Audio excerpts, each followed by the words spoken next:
Well, there's a continual battle going on between homeowners and their landscape, and that's the fact of trying to grow grass under heavily shaded areas.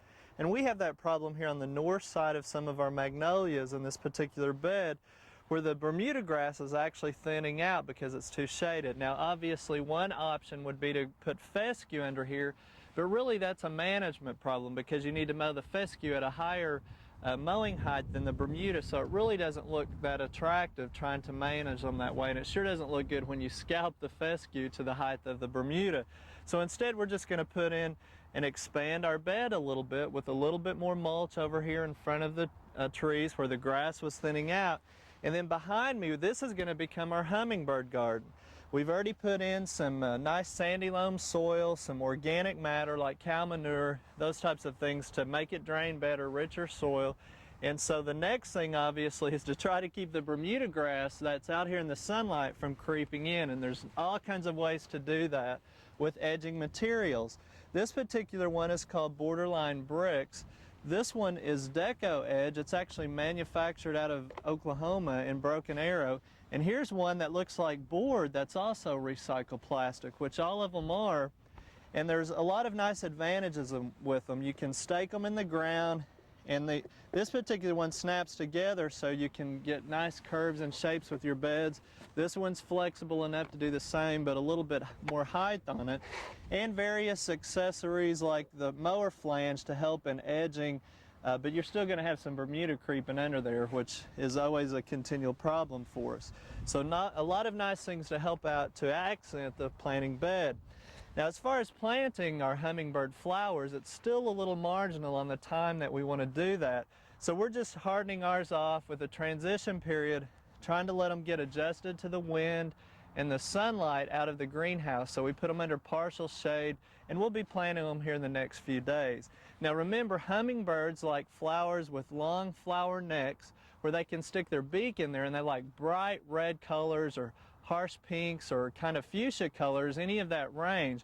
And there's a lot of nice choices for Oklahoma, so we want to be sure you get a pencil and paper down and write them off this list that we're going to share with you.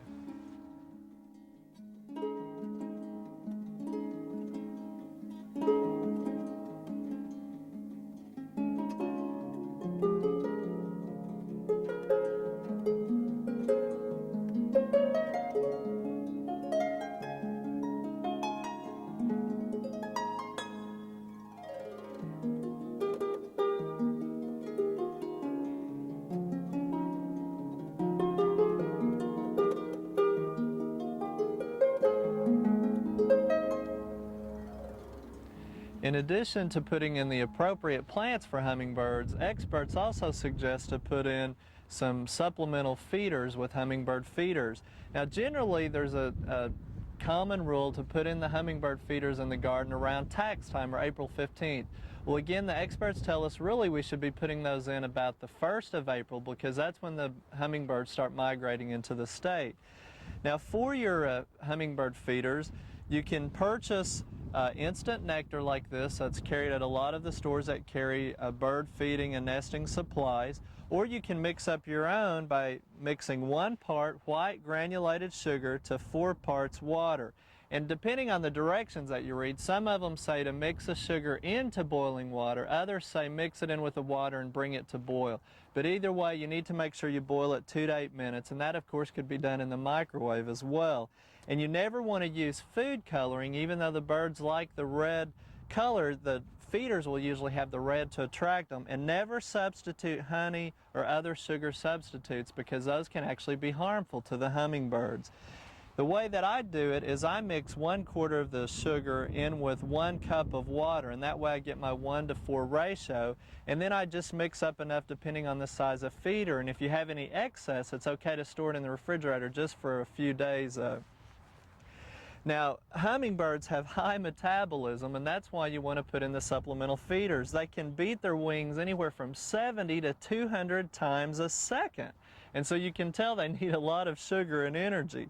And they can consume as much as 50% of their weight in sugar a day. So again, it's a good idea to put up these feeders. Now, it's real important that you are careful in the selection and don't always try to go with the real inexpensive ones. This is one called Humzinger that a lot of the bird experts again recommend. And the reason for it is it has a little trap up here which can catch ants when they start climbing in there. They'll climb down the post and the string or anything, and you can coat it with Vaseline or oil and trap them. But it's real easy to take apart to clean out. You can put this in the top part of the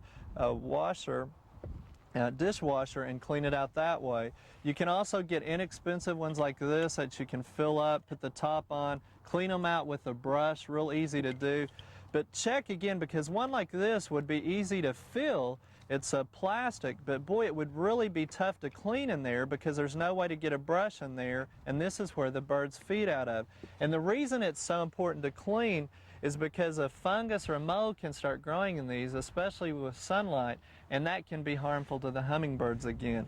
So make sure you clean them at least every 7 to 10 days early on, and then as it gets hotter, every 3 to 4 days is recommended. And if you can just pop them in the dishwasher and all areas are easy to clean, that would be the best for you, and it'll be a lot easier for you to clean them that often.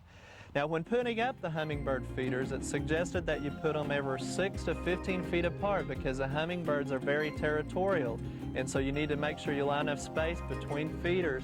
And really in Oklahoma, you can start out in sun, but later in the season again, make sure they're getting at least afternoon shade. That'll cut down on the mold and fungus growth.